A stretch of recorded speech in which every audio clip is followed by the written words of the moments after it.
टैकटॉक पे ललित है। सो आज का जो हमारा टॉपिक है वो ये है कि सीमेटिक मैनेजर में हम काउंटर्स कैसे यूज करते हैं, यानी काउंटर्स का यूज करके हम प्रोग्राम कैसे राइट करते हैं। सो आगे बढ़ने से पहले अगर आपने अभी तक मेरा चैनल लाइक एंड सब्सक्राइब नहीं किया है तो मेरे चैनल को लाइक करें, सब्सक्राइब करें, शेयर करें एंड बेल आइकन को प्रेस करना ना भूलें, जिससे कि जो भी वीडियो अपलोड हो उसके नोटिफिकेशन आपको पता चलते रहेंगे और आप वीडियो वॉच कर सकते हैं। सो देखिए फ्रेंड, जैसा कि प्रीवियस वीडियोज में आपने देखा था टाइमर्स यूज करना, तो टाइमर्स का बेसिकली पर्पज होता है कि टाइमिंग के लिए हम लोग यूज करते हैं कि कुछ एक पर्टिकुलर टाइम के लिए अगर कोई ऑपरेशन रन कराना है, ऑन ऑफ कराना है, तो उसके लिए टाइमर यूज करते हैं। इसी तरीके से प्रोग्रामिंग में हम काउंटर्स का भी काफी ज्यादा यूज करते हैं और काउंटर्स का पर्पज होता है काउंट करना, प्रोडक्ट्स को काउंट करना। जैसे कोई भी मैन्युफैक्चरिंग इंडस्ट्री है, कोई भी प्रोडक्शन इंडस्ट्रीज है या कोई भी प्रोडक्ट्स बन रहे हैं, तो हमें अगर काउंट करना हो तो हम काउंटर यूज करते हैं। काउंटर दो तरीके के होते हैं, यानी दो टाइप्स के होते हैं। पहला काउंटर होता है काउंटर अप, यानी जो भी नंबर से इंक्रीमेंट करेगा, नंबर्स को काउंट करेगा। डिक्रीमेंट वाला जो टाइमर होता है वो होता है काउंटर डाउन, यानी काउंटर डाउन डिक्रीमेंट चलता है और काउंटर अप इंक्रीमेंट चलता है। तो देखिए काउंटर बेसिकली क्या करता है, पल्सेस काउंट करता है। जैसे कोई सेंसर कनेक्टेड है फील्ड में, उस सेंसर के सामने कोई ऑब्जेक्ट आता है तो एक पल्स जनरेट होती है, उस पल्स को हम काउंटर को देते हैं, तो काउंटर क्या करेगा, उस पल्स को काउंट कर लेता है। तो यहाँ पर देखिए कैसे यूज करना है। तो सबसे पहले एक इनपुट ले लेंगे क्योंकि काउंटर पल्स पे काम करता है। उसके बाद देखेंगे यहाँ पर बेसिकली काउंटर्स, अभी तक हमने यहाँ पर टाइमर्स देखे, लेकिन आगे है यहाँ पे काउंटर। काउंटर में तीन तरह के काउंटर यहाँ पे दिखाई दे रहे हैं, counter up, counter down and counter up and down, यानी दोनों का कॉम्बिनेशन। तो यहाँ से मैं एक काउंटर अप ले रहा हूँ, यानी आप देखेंगे इसमें पैरामीटर डिफाइन करने के लिए बोल रहा है। तो काउंट अप यानी जो पल्सेस आ रही है फिर से वो सीयू पे देंगे। देन इसमें एक रिसेट होता है, इसमें सबसे पहले सेट होता है। सेट का मतलब क्या होता है, जो भी प्रीसेट वैल्यू आप सेट करेंगे वो एक्यूमुलेटर में चला जाएगा, यानी सीबी में काउंटर वैल्यू में जाएगा। तो पहले यहाँ वैल्यू डिफाइन कर लेते हैं। तो सेट में कोई इनपुट दे दिया जिसका यूज करके आप सेट करा सकते हैं काउंटर। देन अगर आपको प्रीसेट डिफाइन करना है तो प्रीसेट का फॉर्मेट एंड सिंटैक्स होता है सी हैश, एंड आप यहाँ से वैल्यू दे सकते हैं, जैसे मैंने 10 डिफाइन कर दिया।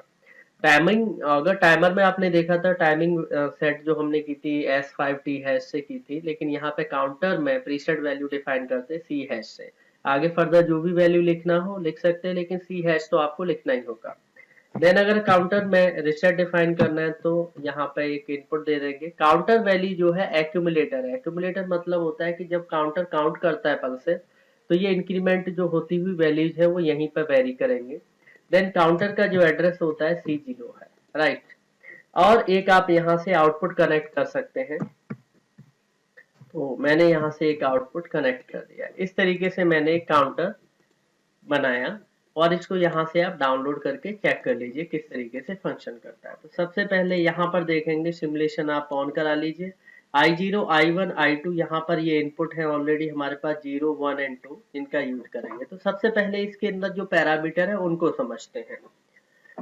तो सबसे पहले यहाँ देखिए जो भी पल्सेस आएंगी फील्ड से वो I0.0 से आएंगी। जब जब पल्सेस आएंगी तब तब काउंटर क्या करेगा, काउंट करेगा, यानी सीबी पे वैल्यू इंक्रीज करेगी। तो यहाँ देखेंगे अगर मैंने I0 यहाँ से देखिए एक बार प्रेस किया तो इसने यहाँ पे 1 काउंट किया, और इनपुट अगर हट जाएगा तो भी 1, क्योंकि एक पल्स होती है। Then again second pulse press करेंगे, देखिए यहाँ से काउंटर चल रहा है। जब जब पल्स आएगी हमारी तब तक ये काउंटर काउंट करता रहेगा और ये आगे इंक्रीज करता रहेगा वैल्यूज को, राइट, इस तरीके से। लेकिन आपने एक चीज यहाँ पे नोटिस की होगी कि जैसी मैंने पहली पल्स दी थी तुरंत ही मेरा ये जो आउटपुट है ये ऑन हो गया। तो मैं आपको बताना चाहता हूँ कि यहाँ पर जो काउंटर है उसमें क्या होता है, जब भी कोई भी फर्स्ट पल्स आती है उसी समय आउटपुट ऑन हो जाता है। उसका कोई ऐसा लिंक नहीं होता है कि जब प्रीसेट की वैल्यू जो मैंने 10 डिफाइन की है, जब एक्यूमुलेटर यानी सीबी की वैल्यू पीवी के बराबर हो जाएगी तब हाई होगा, ऐसा इसमें नहीं होता है। कुछ पीएलसी में क्या होता है कि जब सीबी की वैल्यू पीवी के बराबर हो जाती है तब आउटपुट ऑन होता है, लेकिन यहाँ पे ऐसा नहीं है। फर्स्ट पल्स अगर आती है तो उसी समय मेरा आउटपुट ऑन हो जाएगा। ये देखिए जैसे जैसे पल्सेस आगे जा रही है वैसे वैसे सीबी यानी यहाँ पर इंक्रीज कर रहा है वैल्यूज को। अब अगर आप चाहते हैं कि 15 या जो भी वैल्यू यहाँ पर सीबी में हो रखी है यानी काउंट कर रखा है, आप चाहते हैं ये सीबी तुरंत ही इमीडिएटली रिसेट हो जाए, यानी जीरो हो जाए, जीरो पे चला जाए, तो उसके लिए एक इनपुट यूज करते हैं काउंटर में, वो होता है रिसेट इनपुट। अगर मैं रिसेट इनपुट यहाँ से देखिए अभी इनिशियली जीरो पोजीशन दिखा रहा है यानी ऑफ है। अगर मैंने 2 नंबर इनपुट को प्रेस किया तो काउंटर वैल्यू यानी सीबी इमीडिएटली जीरो पे चला गया, ये देखिए। अगर आप यहाँ से कोई भी पल्स देते हैं काउंटर अप को, तो देखेंगे यहाँ से ये आगे बढ़ रहा है, लेकिन आप चाहते हैं कि CB इमीडिएटली 0 पे चला जाए, तो उसके लिए आपको क्या करना होगा, रिसेट यानी इनपुट 2 नंबर को आप यहाँ से सिग्नल देंगे, तो इमीडिएटली ये CB 0 पे चला गया, राइट। और देखिए जो आउटपुट की मैं बात कर रहा था, यहाँ पे जैसी पहली पल्स आएगी इमीडिएटली आउटपुट ऑन हो जाएगा और ये हमेशा रहेगा। तो यहाँ पे सिर्फ काउंटर का जो पर्पज है वो क्या है, सिर्फ काउंटिंग करने के लिए है, राइट। अगर आपको फिर से क्या करना है, रिसेट करना है, 2 नंबर प्रेस कर दीजिए। लेकिन एक और इनपुट है सेट। सेट का मतलब क्या है, आप चाहते हैं कि जो काउंटिंग हो यहाँ पर वो वहां से शुरू हो जहां पर आपका प्रीसेट है, यानी प्रीसेट में आपने 10 वैल्यू डिफाइन की है, आप चाहते हैं कि ये 10 वैल्यू सीबी में चला जाए और उसके बाद 10 से आगे जो भी पल्सेस आए वो काउंट करें, वहां से आगे काउंटर बढ़े। तो उसके लिए सेट प्रेस करेंगे। सेट का मतलब क्या होगा कि पीवी की वैल्यू कॉपी होके सीबी में चली जाएगी। ये देखिए 1 नंबर प्रेस करूंगा तो क्या हुआ यहाँ पे कि जो 10 वैल्यू थी वो सीबी में चली गई। अब अगर यहाँ से काउंट अप वाली इनपुट देंगे तो क्या होगा, ये काउंटर आगे काउंट करेगा, यानी 10 से आगे काउंटिंग यहाँ पे देखिए चल रही है, राइट। आप चाहते हैं कि 10 से आगे काउंटिंग हो तो 10 इंस्टेंटली मूव हो जाए, तो उसके लिए आपको सेट करना पड़ेगा। आप चाहते हैं कि 0 से काउंटिंग हो तो उसके लिए आपको रिसेट करना पड़ेगा। देखिए पहले मैं रिसेट करूंगा, अब यहाँ से पल्स आएगी 0 नंबर से, तो देखिए 0 से ही काउंट कर रहा है, सारी पल्स 0 से आगे से काउंट हो रही है। आपने रिसेट किया, आप चाहते हैं कि 10 से शुरू हो तो आपको यहाँ से सेट करना पड़ेगा। जैसे ही मैंने सेट किया, ये 10 वैल्यू प्रीसेट की कहाँ पे आ गई, सीबी में आ गई। अब यहाँ से इनपुट देंगे तो आगे 10 से आगे यहाँ पे काउंटिंग स्टार्ट होगी। इस तरीके से हम काउंटर अप यूज करते हैं और रिसेट कर सकते हैं, राइट। तो ये था बेसिकली काउंटर अप। अब आपको मैं बताने जा रहा हूँ काउंटर डाउन कैसे यूज करना है। तो यहाँ पर देखिए ये काउंटर डाउन है। तो काउंटर डाउन जैसा कि मैंने अभी बताया था कि काउंटर डाउन क्या करता है, डिक्रीमेंटल काउंटिंग करता है, यानी पल्स जो भी आ रही है उससे माइनस करेगा वैल्यूज को। तो इसमें भी बेसिकली क्या होता है, यहाँ पे आप देखिए सेट और रिसेट भी होता है। आप इंस्ट्रक्शन भी ले सकते हैं या डायरेक्टली आप चाहते हैं इनपुट कनेक्ट करना तो इनपुट भी डिफाइन कर सकते हैं, काउंटर 0 और प्रीसेट सेम प्रोसीजर है, C# मैंने 10 दे दिया। अब देखिए इसमें क्या होता है, इसको एक बार डाउनलोड करके यहाँ से चेक करेंगे किस तरीके से फंक्शन करेगा। तो सबसे पहले यहाँ पे क्या करना होगा आपको, मैं पहले वैल्यू को सेट कर देता हूँ, जिससे कि वैल्यू सेट का मतलब अभी बताया था कि जो भी प्रीसेट में वैल्यू है वो सीधे सीबी में चली जाएगी। तो मैं यहाँ से 2 नंबर जैसे ही प्रेस करूंगा तो यहाँ, सॉरी नॉट 2 नंबर, 1 नंबर, क्योंकि 1 नंबर सेट के लिए है। तो देखिए वैल्यू क्या होगी, हमारी जो प्रीसेट की वैल्यू है सीधे सीबी में चली गई। अब यहाँ से जैसे ही मैं इनपुट दूंगा फर्स्ट पल्स, देखिए ये देखिए 10 से सीधे 9 पे आया, 8 कर रहा है, यानी एक एक वैल्यू यहाँ पे क्या कर रहा है, ये माइनस कर रहा है, यानी क्योंकि इसका नाम है काउंटर डाउन। ये क्या कर रहा है, अभी वैल्यूज को डाउन कर रहा है। देखिए वैल्यूज को डाउन कर रहा है। अब ये सिर्फ 0 पे जाके रुक जाएगा, क्योंकि जो भी वैल्यूज थी वो सारी खत्म हो चुकी है। यानी मैं फिर से बताना चाहता हूँ, जैसे ही मैंने सेट किया तो क्या हुआ, यहाँ पे जो प्रीसेट में वैल्यू है सीधे सीबी में चली गई। और अब यहाँ से जब आप इनपुट पल्सेस देंगे तो क्या करेगा, एक एक वैल्यू ये माइनस करता रहेगा। देखिए डिक्रीमेंटल कर रहा है, राइट। उसके बाद जैसी वैल्यू खत्म हो जाएगी काउंटर चलना बंद हो जाएगा। लेकिन जैसे ही मैंने सेट किया तो मेरा आउटपुट ऑन हो गया और ये ऑन ही रहेगा। ये ऑफ कब जाके होगा, जब हमारा सारा वैल्यू फिनिश हो जाएगा। तो ये है काउंटर डाउन। और अगर आप चाहते हैं कोई भी वैल्यू पड़ी हुई है काउंटर में, जैसे मैंने सेट किया और काउंटर चल रहा है, आप चाहते हैं इसको सीधे 0 पे भेजना, यानी अभी देखिए सीबी में वैल्यू कितनी है, 8 है ना, आप चाहते हैं इसको 0 पे भेजना है, तो आपको क्या करना होगा, रिसेट प्रेस करना होगा। जैसे ही मैंने 2 नंबर प्रेस किया तो काउंटर सीधे 0 पे चला गया, सीबी में कोई वैल्यू नहीं है, बिल्कुल इनिशियलाइज हो गया। तो ये जो काउंटर है ये है बेसिकली डाउन काउंटर। हम डाउन काउंटर का भी काफी ज्यादा यूज करते हैं। लेकिन एक और काउंटर है जो दोनों का कॉम्बिनेशन है, यानी अप भी काउंट करा सकते हो और डाउन भी कर सकते हैं। तो यहाँ देखिए काउंट अप एक इनपुट हो गया, देन एक यहाँ पे देखेंगे काउंट डाउन हो गया, एक यहाँ पे रिसेट इनपुट हो गया, एक सेट हो गया। तो यहाँ पे वैल्यू डिफाइन कर दीजिए। ये 1 नंबर ले लिया मैंने, एंड यहाँ से आप देखेंगे 2 नंबर, ये मैंने 3 नंबर ले लिया, और ये C0। और यहाँ पर प्रीसेट वैल्यू आप डिफाइन कर सकते हैं, C है। सेम प्रोसीजर है, पर कितना है कि दोनों काउंटर का कॉम्बिनेशन है, यानी counter up and counter down दोनों का कॉम्बिनेशन है। इसको यहाँ से डाउनलोड कर दीजिए और यहाँ पर देखेंगे आप किस तरीके से ऑपरेशन चल रहा है। ये देखिए आप अगर 0 नंबर इनपुट देंगे, देखिए सबसे पहले सेट बता देता हूँ। सेट का मतलब है 2 नंबर जैसे ही प्रेस किया तो जो प्रीसेट वैल्यू है वो एक्यूमुलेटर में यानी काउंटर वैल्यू में चली गई। और अगर आप रीसेट करेंगे 3 नंबर से तो क्या हो जाएगा, सीबी 0 हो जाएगा। अब देखते हैं, 0 नंबर इनपुट देंगे तो सीयू यानी काउंट अप करेगा। ये देखिए सीबी में वैल्यू इंक्रीज हो रही है, 2 3 4 5, जैसे जैसे आप पल्स देंगे ये आगे बढ़ता जाएगा।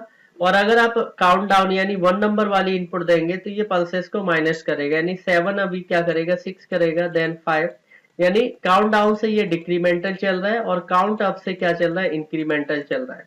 अगर आप चाहते हैं इंस्टेंटली प्रीसेट वैल्यू सीबी में चली जाए तो आप यहां से क्या करेंगे, सेट प्रेस करेंगे। ये देखिए सेट प्रेस किया, 10 वैल्यू सीधे सीबी में चली गई। और अगर आप रिसेट प्रेस करते हैं तो क्या हो गया, सीबी पूरा वैल्यू 0 पे चला गया।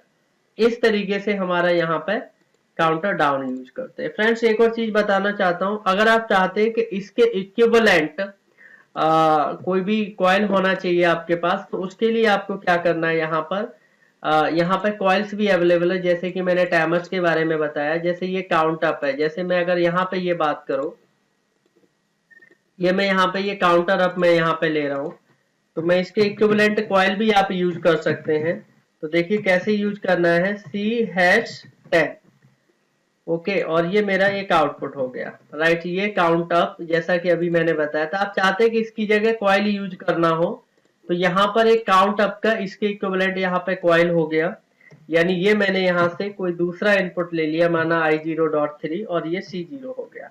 अब फ्रेंड्स इसमें एक चीज मैं आपको बताना चाहता हूँ, इससे आउटपुट आप कैसे कनेक्ट करेंगे। आप सिंपल है, आप यहाँ पर C0 और यहाँ से एक output, not C0 because C0 ऊपर यूज कर चुके हैं, तो मैं इसको यहाँ से 1 कर देता हूँ और इसका जो आउटपुट है वो 1 से आप कोई भी आउटपुट यहाँ से कनेक्ट कर सकते हैं, जैसे कि 0.1 ले लिया। लेकिन इसमें देखिए इस ब्लॉक में आप देखेंगे count up, set, reset, preset value, पूरा एक ब्लॉक आ रहा है। लेकिन इसके इक्विवेलेंट अगर आप कॉइल लेंगे तो सिर्फ इतना सा आएगा। अब बात ये आती है इसमें प्रीसेट वैल्यू कहाँ से आएगा, तो उसके लिए फ्रेंड्स हम लोग क्या करते हैं, प्रीसेट वैल्यू के लिए आप अलग से, प्रीसेट वैल्यू के लिए आपको क्या करना पड़ेगा, अलग से एक सेट करने के लिए यहाँ पर एक इनपुट लेना पड़ेगा। जैसे 4 नंबर ले लिया और यहाँ पर मैंने एक कॉइल ऑप्शन होता है सेट काउंटर वैल्यू। अगर आपको काउंटर वैल्यू सेट करना है तो जैसे कौन सी वैल्यू सेट करना है, मैं चाहता हूँ C1 में एक वैल्यू सेट हो यानी प्रीसेट वैल्यू, तो उसके लिए मैंने C1 ले लिया और कितना वैल्यू रखना है, C#, जैसे मैंने 5 ले लिया। तो मैं क्या करूंगा, अगर मैंने 4 नंबर इनपुट प्रेस किया तो C1 काउंटर में 5 वैल्यू चली जाएगी, देन फिर आगे फर्दर आप काउंटिंग करा सकते हैं। इसको आप यहाँ से डाउनलोड करके एक बार टेस्टिंग करके देख सकते हैं। तो सबसे पहले देखिए, आप ब्लॉक्स तो आपको क्लियर ही हो रहा है काउंट अप का ब्लॉक, लेकिन देखिए अभी C1 अगर 3 नंबर में यहाँ से देखिए प्रेस करूंगा तो काउंटर देखिए कॉइल वाला काउंट कर रहा है, राइट। ये देखिए चलता जा रहा है। अगर आप चाहते हैं कि इसके अंदर जो वैल्यू चली जाए वो ये 5 चली जाए, जो 4 नंबर इनपुट से सेट हो जाए, तो आप क्या करेंगे, 4 नंबर यहाँ पे प्रेस करेंगे इनपुट, तो उसके बाद देखेंगे ये जो 5 वैल्यू है काउंटर में चलेगी। अब यहाँ से पल्सेस देंगे तो ये देखिए आगे जाता जाएगा, यानी सेट वैल्यू के बाद आगे काउंटिंग करेगा, राइट। यानी मैं फिर से बताना चाह रहा हूँ कि अगर 4 नंबर प्रेस करते हैं तो C1 काउंटर में जो 5 वैल्यू है वो चली जाएगी। ये देखिए ये 5 चली गई और फिर आप यहाँ से फर्दर आगे काउंटिंग करा सकते हैं 3 नंबर इनपुट से, राइट। तो आप चाहते पूरा ब्लॉक नहीं यूज करके अगर आप कॉइल यूज करना चाहते हैं तो आप कॉइल यूज भी कर सकते हैं, ओके। लेकिन आपको काउंटर अप का कॉइल ले लो या काउंटर डाउन का, आपको ऐसी यानी सेट काउंटर वैल्यू का ब्लॉक लेना ही पड़ेगा, यानी ये कॉइल लेनी ही पड़ेगी। तो मैं सेट वाला रहने देता हूँ, अब काउंटर डाउन ले लेता हूँ। तो मैंने यहाँ से काउंटर डाउन लिया, ये C1 कर दिया और ये ब्लॉक भी मुझे एक इक्विवेलेंट ब्लॉक लेना पड़ेगा। This is counter down I0.1, जैसा कि आपको पता है C#, मैं यहाँ से कोई वैल्यू ले लेता हूँ, ये I0.2 ले लिया and now this is counter 0। तो ये मैंने पूरा एक काउंटर डाउन का ब्लॉक ले लिया। लेकिन अगर कॉइल की बात करूं तो ये मेरी इक्विवेलेंट कॉइल है। अब यहाँ पे पहले सेट करा देते 4 नंबर से, तो 4 नंबर जैसे ही प्रेस किया 5 यहाँ पे चला गया। अब जैसे ही 3 नंबर प्रेस करेंगे तो देखिए काउंटर क्या कर रहा है, वैल्यू को माइनस कर रहा है। अब इससे अगर आउटपुट कनेक्ट करना है तो डायरेक्ट एड्रेस से आप आउटपुट कनेक्ट कर सकते हैं। जैसे काउंटर से वैल्यू खत्म हो जाएगी आउटपुट भी बंद हो जाएगा। यानी अगर पहले सबसे पहले आपको वैल्यू देनी पड़ेगी काउंटर डाउन में, तब वो वैल्यू माइनस होगी पल्सेस जाने पे। यानी 4 नंबर प्रेस करेंगे तो क्या हो गया, सेट काउंटर वैल्यू सीधे C1 में चलेगी 5, क्योंकि यहाँ पे 5 दिया था। अब जैसे ही आप 3 नंबर प्रेस करेंगे तो एक एक करके वैल्यू यहाँ पे क्या हो रही है, माइनस हो रही है, और काउंटर वैल्यू जैसे ही खत्म हो जाएगी यहाँ पे आउटपुट बंद हो जाएगा। और आप चाहते हैं यहाँ से कि इस तरीके से ये देखिए यहाँ पे काउंटर वैल्यू आगे बढ़े, तो उसके लिए आप यहाँ पे सबसे पहले सेट करना पड़ेगा 1 नंबर से। तो ये 10 जो वैल्यू प्रीसेट की वो सीधे सीबी में आ गई। अब यहाँ से जैसे जैसे पल्सेस देंगे वैसे वैसे क्या होगा, वैल्यू यहाँ पे डाउन होगी, और जैसे ही वैल्यूज खत्म हो जाएगी आउटपुट मेरा बंद हो जाएगा। ये देखिए, ये इस तरीके से। तो होप फ्रेंड्स आपको ये मेरा वीडियो पसंद आया होगा, क्योंकि काउंटर्स ब्लॉक कैसे यूज करना है, देन इसकी कॉइल कैसे यूज करनी है आपने क्लियर देखा। तो इसका यूज करके आप आगे फर्दर प्रोग्राम डेवलप कर सकते हैं, बना सकते हैं, इंप्लीमेंट कर सकते हैं। तो होप आपको मेरा वीडियो पसंद आया होगा। आगे और भी वीडियोस के लिए लगातार मेरे चैनल